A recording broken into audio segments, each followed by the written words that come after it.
Hello friends, today we are going to review the Comprehensive Abdominal Exam. So I will go over with various techniques of the abdominal exam, and as I said, it's going to be comprehensive, so it will include everything that you need to know about the abdominal exam. Not necessarily you will do all the tests that I'm describing in your Ascites or in your time constraint if you're exposed to. So we'll start with abdominal exam. So I have Mr. Owen who is presenting with the right lower quadrant pain, and we will do the pertinent right abdominal exam. Hi Mr. Owen, how are you? I'm Hi. Dr. Patel. Good. Nice meeting you. Nice to meet you. Okay, so I'm going to check your belly and find out what's going on there. Sure. Okay, can you just lift up your gown? Of course. Okay. And if you can lower your underwear a little bit, that'd be Mhm. great. Okay, great. Okay, so the first part of the abdominal exam is an inspection of the abdomen. So what we are looking for is the umbilicus, which is centrally situated. Sometimes you may see some variation of the umbilicus that you are seeing for any scars, which suggest any previous abdominal surgeries.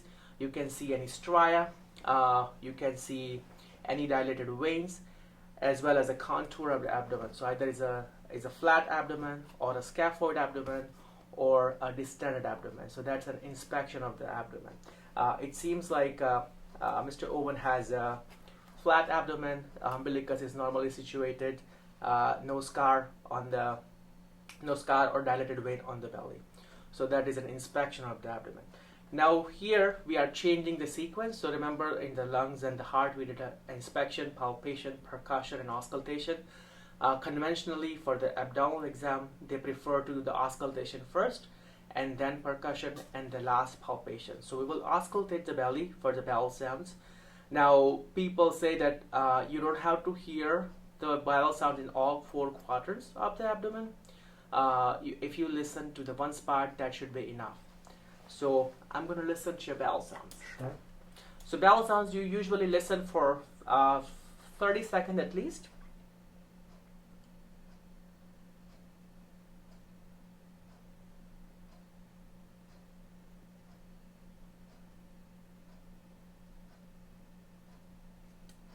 Okay, you have a normal bowel sounds. Thank you. So it ranges from the 5 per minute to the 30 per minute. If the bowel sound is absent for 1 minute, it may suggest some pathology like ileus. The other auscultation in the abdomen you may do is an auscultation of the renal bruit. Now you don't do the renal bruit auscultation on all the patient, but the patient who is presenting with the renal failure or patient who is presenting with the uncontrolled hypertension, you may want to listen for the renal bruit. So the renal bruit is usually listened between your xiphoid process and your umbilicus. You find the midpoint, and a couple of centimeters besides that midpoint, that's where your renal bruits are. I'm going to listen again. Okay.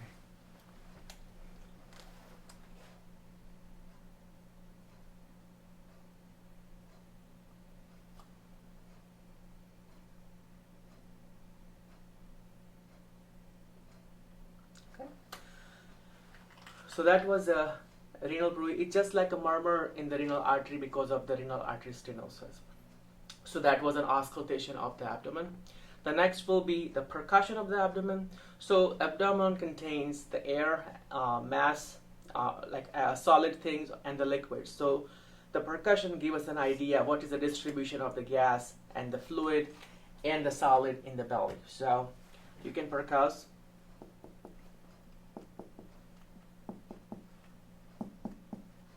So this is the tympanic sound, which is the gas.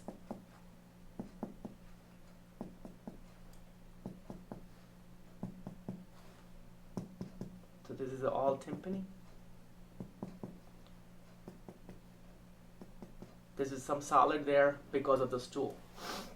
So that's a percussion of the abdomen. Now palpation of the abdomen. Palpation of the abdomen has a superficial palpation and the deep palpation. Now, I usually like the patient to bend their hips so that it relaxes the abdominal muscle and that allows your palpation better. So you want to avoid the area where the patient has a pain, because if you start pressing on that area, they will guard, and that will be prohibitive of getting a good exam. So as Mr. Owen has a right-sided pain, I will start from the left side and I will come to that area last. So superficial palpation, you're just having a feel of the belly. Now you're not jumping around, it's a smooth movement, making sure you're feeling your belly. Tell me if you have any pain. Okay. So I'm looking for any guarding and rigidity or any superficial abnormality that I can feel. Any pain here? A little bit. A little bit. Okay, so he has some right-sided pain. Now also, when we are feeling, you're feeling through the hand, but you also want to look on the facial expression, because some patients may not tell that they have a pain, but they will grimace if they have a pain. So that's a superficial palpation. I'm looking for any guarding and rigidity. We will discuss more in the lecture. Now having a deep palpation. So deep palpation, that we are looking for a deep viscera or deep mass palpation. So tell me if it hurts. Okay. No. No. Mm. No. Mm. No. No. A little bit. Yeah. A bit there? Yeah. Okay. So as we say, he has the right lower quadrant tenderness. Now just remember, we divide the belly into 4 parts. Nothing fancy about it. It's the right upper quadrant, right lower quadrant, left upper quadrant, and left lower quadrant. So that is a deep palpation where you're feeling a little bit deeper. Now there is a term that's called rebound tenderness, which is a very important sign in any pain in the abdomen. So rebound tenderness should be done where the patient has a maximum pain, right? So if he has a pain in the right lower quadrant, I'm not going to check on the left upper quadrant. So rebound tenderness shows a sign of peritoneal irritation. Now I always like to tell the patient beforehand what I'm doing. So what I'm going to do, I will press on your belly and lift it immediately. Tell me if when it hurts the more, when I press it or when I lift it. Okay? Sure. Okay. Hurts more when you pressed it. So when you press it, okay. Yeah. So in the rebound tenderness, there will be more pain when I'm leaving, and that's because of the peritoneal irritation. So in this case, the rebound tenderness is negative. Someone who has a more pain when I'm lifting my hand, that will be the rebound tenderness positive. So that's a palpation of the abdomen. Now palpating the viscera. So we have the liver and the spleen. The liver is in your right upper quadrant. The spleen is in your left upper quadrant. The liver expands in this direction. The spleen is an oblique and it expands in this direction. So I'm going to palpate your liver. Okay. Now there are 2 methods of palpating the liver. It's a hooking method or poking method. You pick your battle, which one you want to do. I will demonstrate the poking method first. Take a deep breath in and out.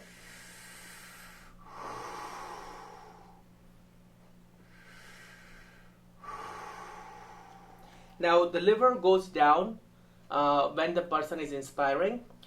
So you want to hold your hand and have the liver touches your finger when the person is inspiring, and progress further when he's taking expiration. Again, take a deep breath. So I'm feeling right now when he's inspiring. I'm moving up when he's taking expiration.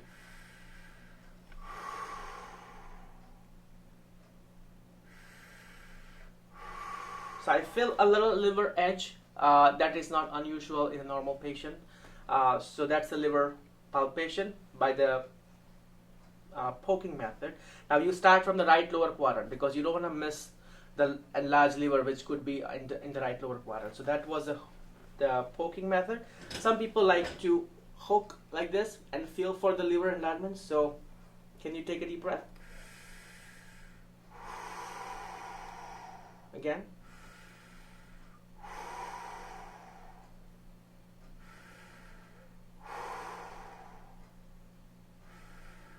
Okay, I feel again the edge of the liver there. So you start from the furthest and progress towards your costal margin. So either you reach to the costal margin or you start feeling the liver tissue.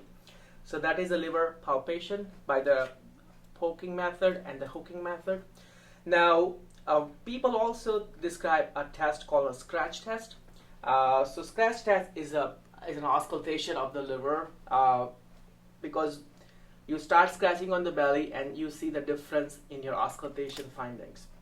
So what you do with the scratch test is you put your stethoscope on the costal margin in the midclavicular line and start scratching.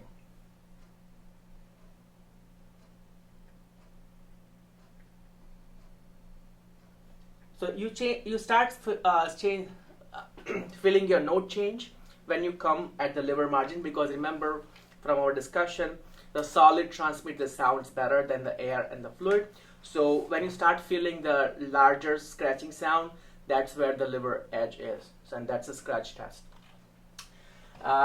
So we did a palpation of the liver and the scratch test. Now, liver span. Now, liver span is very important because you may have a liver palpable here, but we are not sure whether the liver is enlarged or because the diaphragm is so low and there is a liver visceraptosis, and that's why you can feel the liver. So liver span is very helpful identifying whether the liver is enlarged versus the visceraptosis. So liver span, we start and from the top and find out the upper margin of the liver. Okay. So first of all, you identify your midclavicular line. Okay. So this is my midclavicular line. So I'm starting from the top. I'm going to tap on your chest. Okay. So that's a resonant, resonant, resonant, resonant. This is the dull. Just going to mark a little bit. Okay. So that's your upper border of the liver.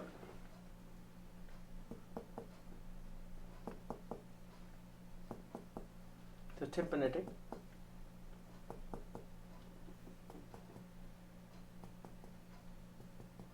So this is my lower border of the liver. So the distance between these two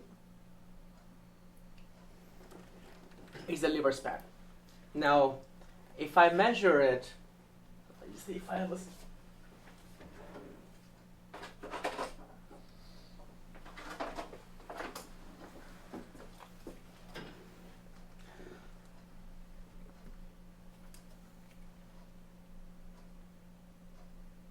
This is 12 centimeters. And in the male, the 12 centimeter of the liver span is considered normal. So, so that's the liver span. So again, you start palpating, percussing from the top and find out the upper margin, and you start percussing from the bottom and find out the lower margin in the midclavicular line and measure the distance, and that's your liver span. So that's a liver exam. Now doing a spleen exam. So as we remember, the spleen is in the left upper quadrant and enlarges towards your right lower quadrant. So you don't want to miss the large spleen, and you start palpating in this direction. Okay, so again, I want you to take a deep breath in and out. Again, the same principle applies here. You want to have the spleen touches you when the person is inspiring, and move further when he's taking an expiration. So take a deep breath in and out.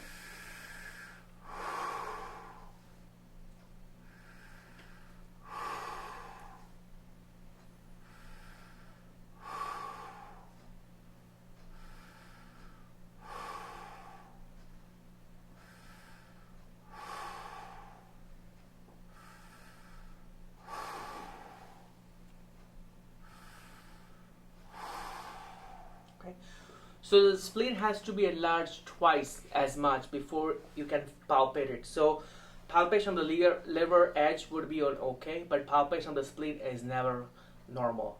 You always have a splenomegaly when you can palpate the spleen.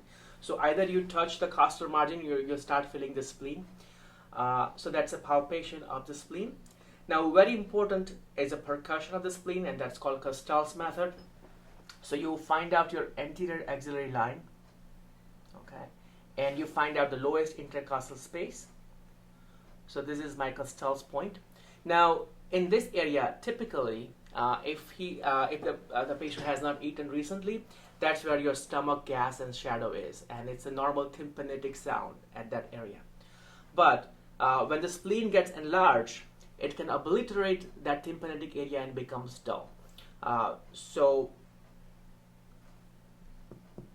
So that's a tympanitic. Okay, now I'll ask you to take a deep breath in and out. So it stays tympanitic throughout. Take a deep breath. Now, that note will become dull in case of the splenomegaly. When the spleen goes down, that makes that note dull. And that's a Costal's method of percussion, which is very sensitive and specific sign of the splenomegaly. So that's the liver palpation and the spleen palpation. Now we are doing some special tests. Now the special tests you only do when you have when you're thinking of some particular pathology. So in the right lower quadrant pain, appendicitis is considered one of the possibilities, and you do a couple of tests. That one of them is called Rosing test. So in the Rosing test is an indirect rebound tenderness. So if I'm pressing on the left side and suddenly releasing it, the person will feel the pain on the right lower quadrant. So I'm just going to press it and tell me if it hurts or where it hurts. No. Doesn't hurt? So this is a Rosing sign negative. Now you will learn there are different positions of the appendix, and depending upon which position your appendix is, and if you have an appendicitis, you will have the pain. One is called Suva's sign. So if you have a retrocecal appendix, if someone is flexing against resistance, the hip flexion against resistance, that produces pain. That's a Suva sign. Can you bend your hip? Do you feel more pain there? No. Okay. So that's a Suva sign. And the other one is an obturator sign. So obturator muscles usually do flexion and internal rotation. So if I turn his leg inside with the flexion, do you feel more pain? No. Okay. So that's your obturator sign, which is negative here. Now, if someone presents with the right upper quadrant pain, and the possibility could be a cholecystitis, which is a gallbladder inflammation, and there is a test we call as a Murphy sign. Okay? So you put your finger or hand in the costal margin around this area, and ask them to take a deep breath. Can you take a deep breath? Okay, so I don't see any wincing or any sudden hold of breath because they experience the pain. And that's a negative Murphy sign. But someone who has a cholecystitis, they will have a excruciating pain, so they just catch the breath and they just stop breathing because the breathing will, and further breathing will increase their pain, and that's a Murphy sign. So we discussed about the appendiceal signs, which is your Rosing sign, obturator sign, and Sova sign. The Murphy sign, if someone is presenting with the right upper quadrant pain. And now the one other thing is a CVA tenderness. I want you to sit up in here. Sure. So, sorry. So CVA tenderness is more for a patient with the pyelonephritis, which is an infection of the kidneys, or hydronephrosis, which is an enlargement of the kidneys from the blockage. So you find out the costovertebral angle. So this is your costal margin, and this is your vertebrae. Okay, you can see the scar there from the surgery. Now this is my costovertebral angle. So patient who has a pyelonephritis or hydronephrosis, they will have some pain. So I usually tell me if it hurts you. Okay. No. No. Okay. No. No pain. Okay, so this is a CVA tenderness, which is negative. Okay, you can lie down again. Sorry. Thank you. Now there will be a specific sign for ascites. Now I don't think that he has an ascites, but I'm going to demonstrate how you can elicit certain signs of ascites. So someone who has a distended belly or a liver issue, you want to make sure that there is an ascites or something else. There are few tests for the ascites. The one is a flank dullness. So as you know, the fluid when someone is lying down falls towards the gravity and the flank is full.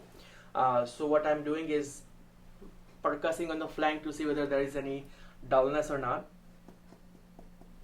So that is not dullness, it's a tympanitic. So that's a negative flank dullness. Now the one other sign is called fluid wave or fluid thrill. I want you to put your hand like this on the middle, on the belly, if you can. Now I'm tapping on the one side and feeling the fluid wave or thrill on the other side. I don't feel it. That's a fluid wave. Now why I want him to put this hand in? Because the fat of the belly will transmit that flickering motion that I'm making if there is no compartment there, and that's why either the patient or one of your associate should put that hand in between to avoid that transmission. Can you just lift your hand again? You can see I feel the thrill just because he lifted the hand. So that's why the putting a hand in between is advised when we are checking for the fluid wave. One important sign is called shifting dullness. Okay. Now I'm going to assume that he will have some dullness, and I will demonstrate that. So you start. So that's a tympani. Now there is some dullness here. Okay. Now I will ask you to move on your left side, like if you turn on the left side. I'm putting my finger because I demonstrated some dullness there. Now what will happen? The fluid will gravitate. If there is any fluid, it will gravitate towards the lower side, and the air-filled bowel will float back here. So the dullness will disappear, and that will become tympanitic. So whenever there is a fluid, that dullness becomes tympanitic by shifting when someone moves, and that's called shifting dullness. Again, very important sign for the ascites. You can come back. Having said that, he doesn't have an ascites or distension of the abdomen, but I'm just demonstrating how you can elicit if you're thinking someone has an ascites. Now the next is, as you know, the liver is a part of your abdomen and the GI exam, but it can give you systemic manifestations. So we'll start from the top. You can sit up now. So first you look for jaundice. Can you just take out your glasses? Sure. Now jaundice is more visible on the sclera, so you ask them to look down and look for this white part. I don't see any yellowness, so there is no jaundice. Then you may see parotid enlargement, and so I don't see any parotid enlargement there. If I can just turn. Then you see spider angioma, so it's a kind of a telangiectasia that you see on the chest, which I don't see either. It's more like a spiral arteries. Then you may have a gynecomastia. I don't see that gynecomastia in a male, particularly if you have a liver failure. Then you see the palmar erythema. Your PAM is more red than usual, which I don't see either. Then you can see asterixis, which is a flapping tremor. So can you do like this, like stopping the traffic? So in a patient with the liver failure and encephalopathy, which is a hepatic encephalopathy, you will see that they are having this like flapping movements, and that's called flapping tremor or asterixis, which we don't have. Then you can have a clubbing from the cirrhosis. Can you just do like this for me? Okay, we have a diamond, no clubbing, great. And then finally, we can have a patient can have an edema because of the liver failure and fluid imbalance. There is a little bit of edema, but not significant. Okay, so that is the signs of liver failure. So that concludes the abdominal exam. Again, inspection, auscultation, percussion, palpation, which is a superficial and deep palpation, palpation of the liver and liver span, palpation of the spleen and the spleen percussion. Then some special signs of the right lower quadrant pain and the right upper quadrant pain, as well as CVA tenderness. Then if someone has a concern for ascites, there are special tests like a fluid thrill and shifting dullness. And then lastly but not the least, signs of liver failure. So that concludes our abdominal exam. Thank you.